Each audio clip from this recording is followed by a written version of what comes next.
Este podcast pertenece a la red Podcast SN.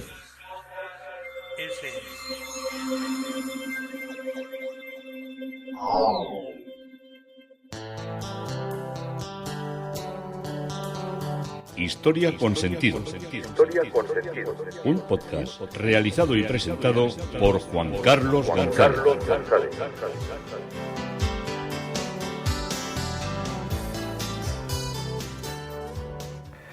Un saludo a cuantas personas se acercan a través de las redes sociales, de Facebook, de Twitter, de mi página web Historia con Sentido.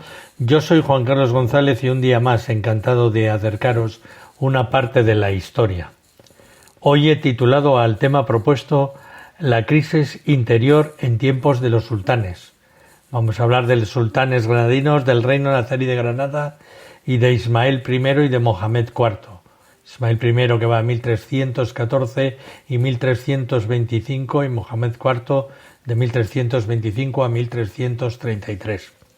Aunque en toda nuestra historia entra más adelante como diplomático y como gran colaborador de los visires y persona de notable influencia en lo que fue el reino nazarí, quiero antes de seguir adelante con nuestra narración hablaros, después de que os hablé del Corán, de un personaje muy importante que es Ibn Khaldún. Hubo una exposición en Sevilla que tuve la suerte de poderla ver ya hace bastantes años y me cambió lo que era la idea que tenía. Bueno, la idea que tenía no tenía ninguna idea. La idea que tenía la realidad que tenía de lo que era la cultura y la información que nos llegó a través de un personaje como fue Ibn Khaldún y que, aun siendo parte de nuestra historia, lo conocíamos como muy poco. Ibn Khaldún nació en Túnez el 27 de mayo de 1332 y muere en el Cairo el 17 de marzo de 1406. Fue el más grande historiador árabe que desarrolló una de las primeras filosofías no religiosas de la historia, contenida en lo que es su obra maestra, que es Muqaddimat. Lo podemos traducir como introducción. También escribió una historia definitiva del norte de África, todo esto claro, incluso lo de aquí, sobre el África del Norte musulmán, quería deciros, todo lo que es el Magreb, pero incluso se extendía hasta Egipto, todo lo que era el norte de África. Y claro, indudablemente escribía en árabe. Ibn Khaldún, como os he dicho, nació en Túnez en 1332, en el barrio Khalduniyat de Túnez, donde todavía se mantiene, con ciertos cambios, pero ahí hay una casa que es la que dicen que es en la que nació. Como él mismo relata en su biografía, la familia afirmaba descender de Khaldún, que era de origen árabe meridional y que había llegado a España en los primeros, esto está por Yemen, me he querido entender, y que habían llegado a la península en los primeros años de la conquista árabe y se habían establecido en Carmona. Posteriormente la familia se trasladó a Sevilla y desempeñó un papel importante en las guerras civiles del siglo IX. Por eso lo he traído a colación cuando vamos a empezar a explicar y a entender las crisis interiores en tiempos de los sultanes, que eran las guerras civiles que se desarrollaron antes y después del momento histórico de Ibn Khaldún. Fue considerada durante mucho tiempo entre las tres casas principales de esta ciudad de Sevilla. En el transcurso de los siguientes 4 siglos, los Ibn Khaldún, estamos contando en los orígenes de la presencia musulmana en España, los Ibn Khaldún ocuparon sucesivamente altos cargos administrativos y políticos en las dinastías Omeya, Almorávide y Almohade. Y otros miembros de la familia eran servidores, eran militares, y varios murieron en la batalla de Alzalagat en 1086, que detuvo temporalmente la reconquista de la península. Pero el respiro y el respeto así ganado corto, en 1284, justo antes de la caída de Sevilla y Córdoba, los Ibn Jaldún y muchos de sus compatriotas juzgaron que era prudente cruzar el estrecho de Gibraltar y desembarcar en Ceuta, ese enclave de la costa del norte de Marruecos. Allí, los refugiados de la península tenían un nivel socioeconómico mucho más alto que los norteafricanos locales. Y la familia pronto fue llamada a ocupar principalmente puestos administrativos en Túnez. El padre del historiador también se convirtió en administrador y soldado, pero pronto abandonó su carrera para dedicarse al estudio de la teología, al derecho y a las letras. En 1349 la peste negra golpeó Túnez y se llevó por delante al padre y a la madre de Ibn Jaldún. Ibn Jaldún da un relato detallado de su educación, enumerando los principales libros que leyó y describiendo la vida y la obra de sus maestros. Memorizó el Corán, que era lo normal que hacían los estudiantes, y estudió sus principales comentarios. Tuvo una buena base de la ley musulmana y se familiarizó con las obras maestras de la literatura árabe y adquirió un estilo claro y contundente y una gran capacidad para escribir versos fluidos que le servirán bien en su vida posterior cuando dirige poemas elogiosos o suplicantes a varios gobernantes. Llama la atención por su ausencia los libros de filosofía, historia, geografía u otras ciencias sociales. Eso no significa que no estudiara esos temas. Los eruditas saben que escribió resúmenes de varios libros del filósofo árabe del siglo XII Averroes, pero es de suponer que Ibn Jaldún adquirió la mayor parte de su impresionante conocimiento en estos campos después de haber completado su educación formal.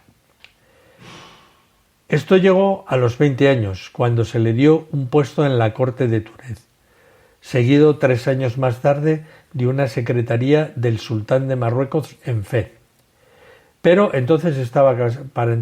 para este momento ya estaba casado.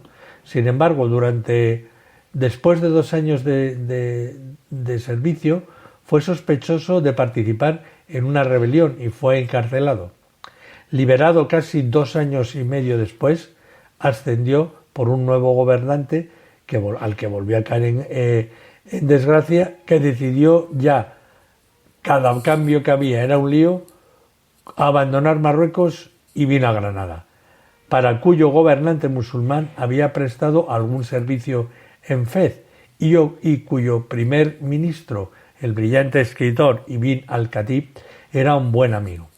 Ibn Jaldún tenía entonces alrededor de 32 años. Al año siguiente de llegar a Granada, Ibn Jaldún fue enviado a Sevilla para concluir el tratado con Pedro I de Castilla, el que nosotros denominamos Pedro el Cruel. Allí vio los monumentos de mis antepasados, dice. Pedro, en Sevilla, me trató, el rey, como la máxima generosidad y expresó su satisfacción por mi presencia y incluso le mostró la conciencia de la preeminencia de que su familia había tenido en la ciudad de Sevilla. El rey Pedro incluso le ofreció un puesto a su servicio, prometiendo restaurar sus propiedades familiares, pero Ibn Jaldún lo rechazó y, sin embargo, aceptó de buen grado una aldea, una finca, una villa que el sultán de Granada le otorgó por todos estos servicios que le había hecho.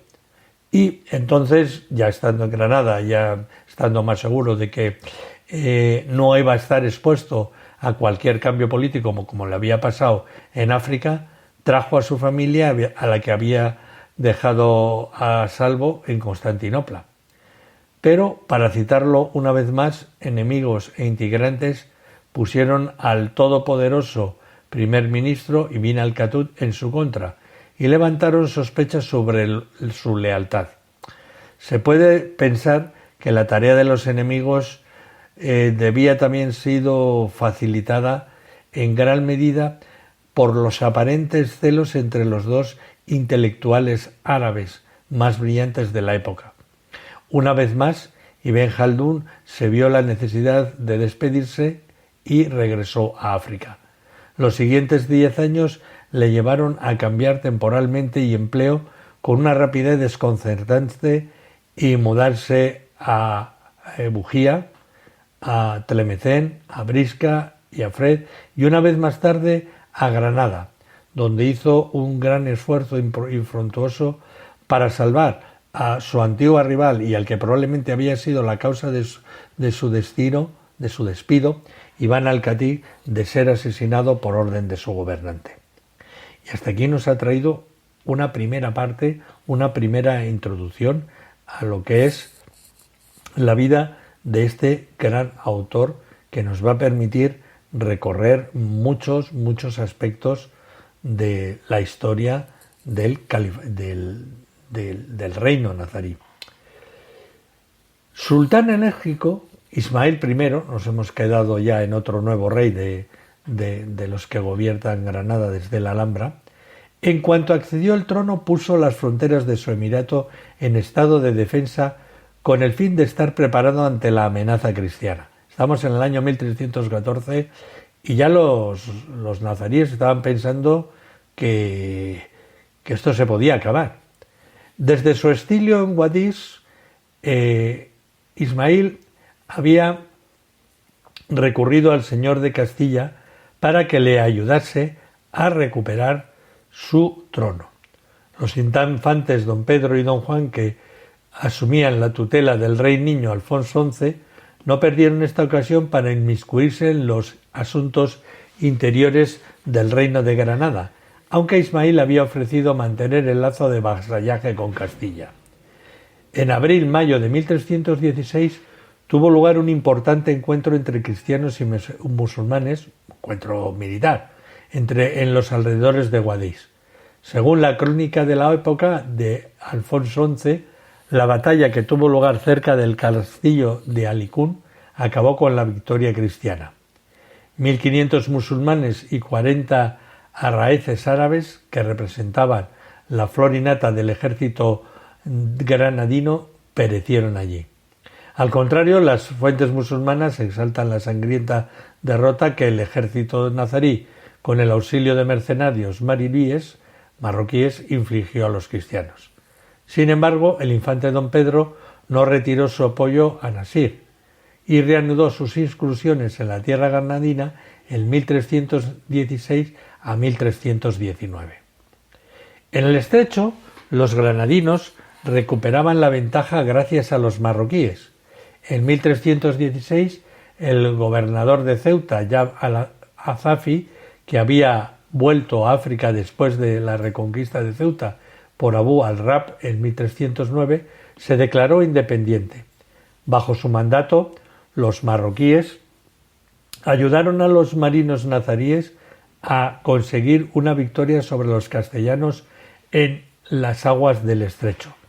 Amenazaron Gibraltar y consiguieron penetrar en sus arrabales. Se reanudó la ofensiva castellana contra Granada. Necesitaban medios financieros elevados, más de lo que podría disponer el infante Pedro. Se puso entonces de acuerdo con el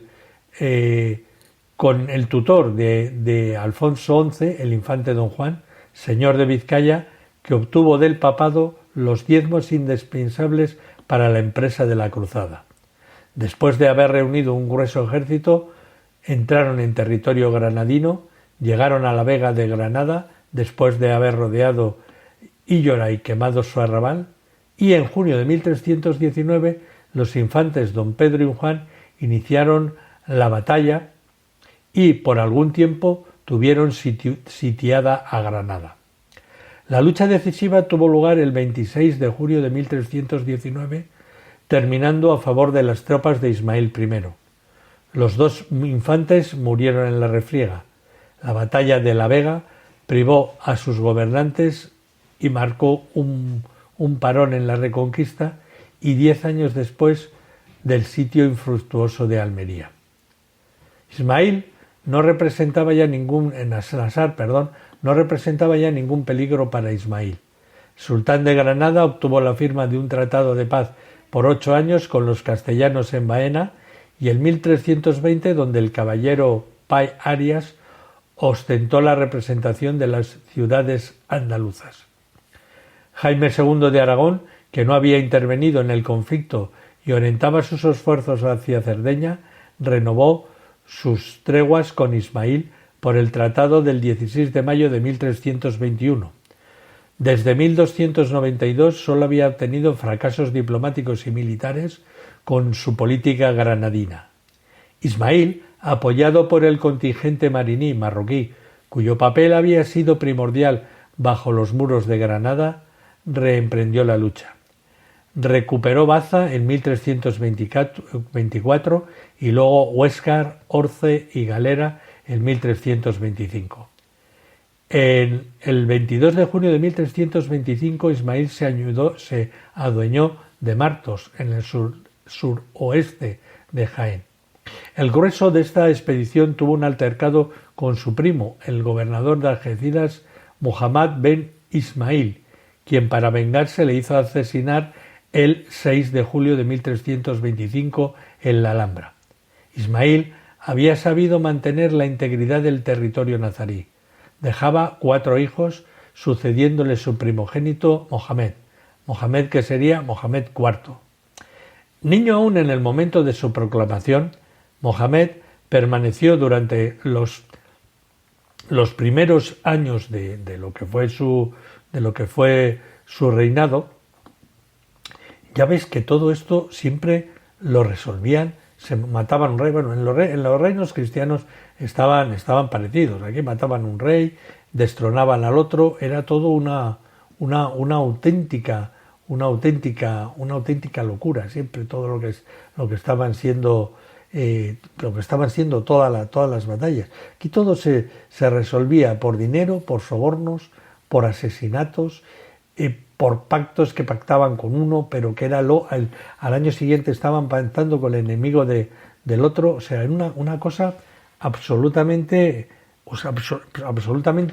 enloquecida para lo que es nuestro intento de comprensión de la historia de hoy en día. Como os digo, Mohamed IV permaneció durante los primeros años de su reinado bajo la tutela de sus ministros. El todopoderoso visir Ibn al-Maruk se ganó la enemistad del temido jefe de la milicia mariní, de los soldados marroquíes que había allí, que era Uthman Abi Ullah.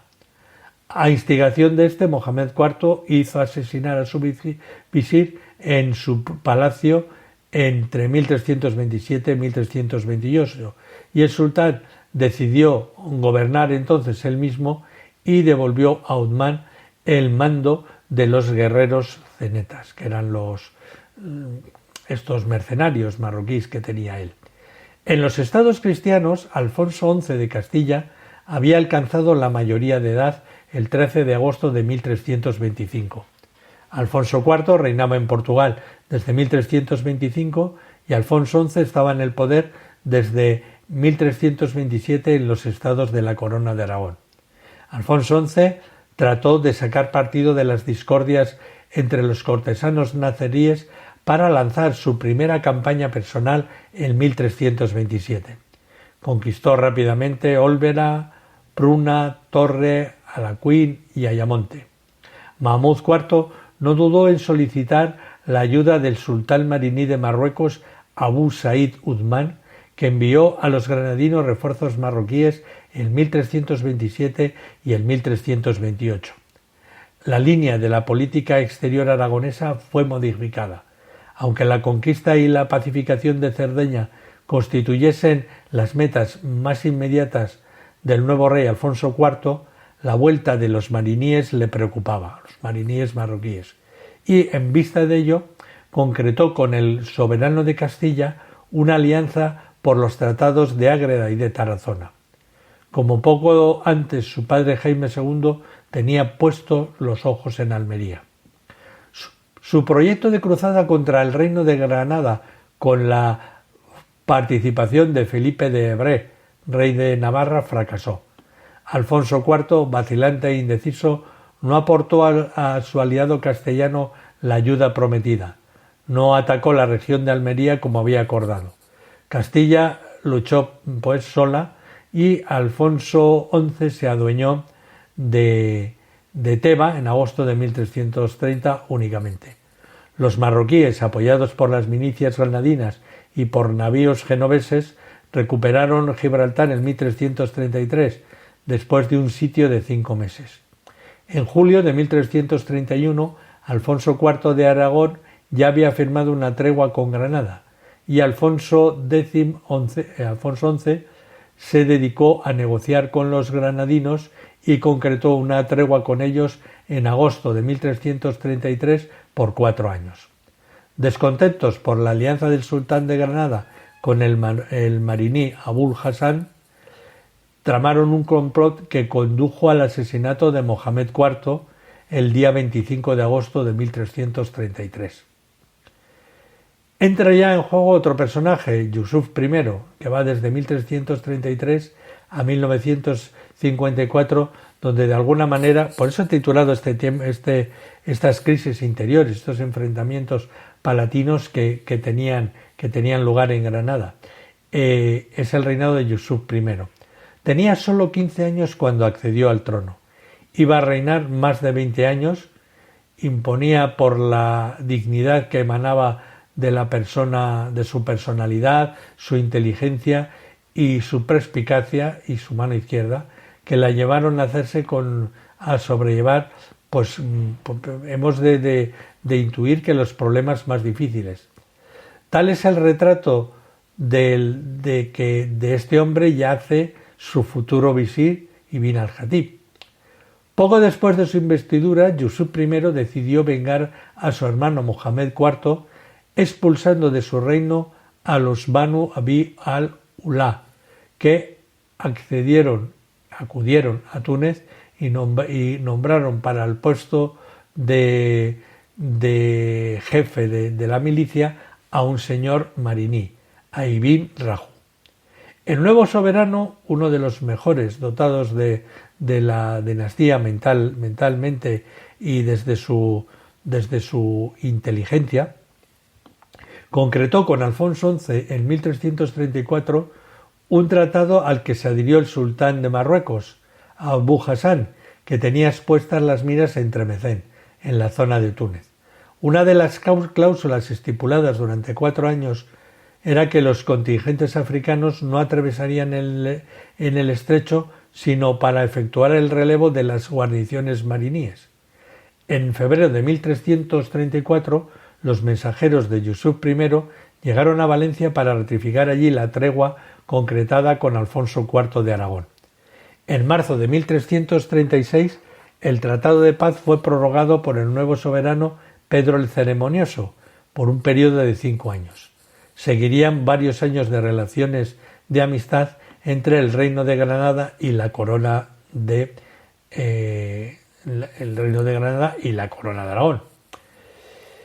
En resumen, durante la primera mitad del siglo XIV, Granada estuvo rara vez en paz con sus vecinos cristianos. Sin embargo, la política exterior del Emirato nazarí se caracterizó por una serie de episodios guerreros y cambios de alianzas entrecortados por treguas combinados con el pago de tributos y seguidas de periodos de una paz efímera. La batalla por el control del estrecho de Gibraltar se iba a producir pronto. Desde 1337, Castilla y Marruecos sacaban partido de ese periodo de calma para prepararse para la guerra. Alfonso XI esperaba recuperar Gibraltar con el fin de impedir para siempre la vuelta de las tropas africanas a la península y para poder proseguir su lucha contra Granada. El ambicioso sultán de Marruecos, Abu al-Hassan, no cejaba en su propósito de volver a poner pie en la península. El dominio del mar fue el primer objetivo para el castellano y para el marroquí, y el enfrentamiento naval precedió a la lucha en tierra. La escuadra marroquí, con el refuerzo de 16 navíos afsíes, entró en aguas de Algeciras y derrotó a la flota castellana del almirante Alfonso Jofre Tenorio en abril de 1340. Las tropas zanetas, mercenarios de los combatientes de la fe, llegaron a Andalucía en junio de 1340 a petición de Yusuf I para poner sitio a Tarifa. Alfonso XI se alió con su suegro, el rey de Portugal, Alfonso IV, y el enfrentamiento tuvo lugar a orillas del río Salado el 30 de octubre de 1340. Los cristianos consiguieron una aplastante victoria sobre las tropas de Yusuf I y de Abul Hasán. Varios altos dignatarios granadinos perdieron durante la jornada de Tarifa, perdieron la vida. Ibn al-Hadi, por ejemplo, perdió a su hermano y a su padre en el curso de la batalla y explicó la derrota musulmana por la intervención de fuerzas de reserva castellanas que facilitó la entrada de la caballería cristiana en la ciudad. Entendéis que de la batalla del Salado se acercaron a Tarifa, por eso os he comentado lo que allí fue donde murieron. Tras el desastre de Tarifa, Yusuf regresó apresuradamente a Granada, en tanto que Abu Hasán se refugiaba en Algeciras, desde donde volvía a Marruecos. Alfonso XI, con la victoria del Salado, había alejado definitivamente a los marroquíes de la península ibérica. El rey de Castilla se adueñó enseguida de Alcalá la Real, de Priego y de Nemejí, pero luego puso sitio a Algeciras el 3 de agosto de 1342 y, a pesar de las treguas concretadas con los granadinos, los aragoneses proporcionaron 20 pequeñas galeras a Alfonso XI. Naves genovesas también participaban en la vigilancia del estrecho.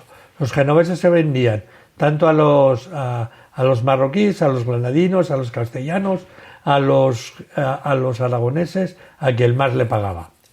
Yusuf I y su aliado el Mariní intentaron salvar la ciudad negociando con Alfonso, pero fue en vano. El encuentro tuvo lugar cerca del río Palmones, un sitio que me encanta a mí, en octubre de 1343. Hago un pequeño inciso, uno de los sitios que mejor se come, donde mejores restaurantes hay de la bahía de Algeciras. Algeciras se entregó a Alfonso XI el 27 de marzo de 1344, después de 2 años de resistencia. Alfonso XI le concedió a Yusuf I una tregua de 10 años mediante 12.000 doblones anuales. El soberano nazarí administró entonces con prudencia su reino, asistido por un fiel ministro, Ridván, y tuvo a su servicio un brillante grupo de secretarios de Cancillería de Real, distinguiéndose entre ellos del que ya os he hablado al principio de este podcast, que fue Ibn al-Khatib. Alfonso XI rompió la tregua en 1349 para atacar Gibraltar, que había perdido 14 años antes. Frecuentes escaramuzas enfrentaron a musulmanes y a cristianos, pero la epidemia de la peste negra que había llegado a España a partir de 1348 hizo estragos en el campo cristiano y causó la muerte a Alfonso XI en marzo de 1350. Su hijo Pedro I no llegó a firmar una tregua con el nazarí mientras mantenía, como medida de prudencia, contingentes castellanos en los confines fronterizos de su reino. Y hasta aquí nos ha traído hoy esta parte que he titulado La crisis interior en tiempo de los musulmanes. Nos vamos ya enterando de más reyes, de más reinos, de más reinados, pero al final siempre de los mismos esfuerzos de lucha, de temores, de conquistas, de recesos, de avances y de todo lo que es una parte de nuestra historia. Juan Carlos González, Historia con Sentido, un día más encantado de haberos acercado una parte de la historia.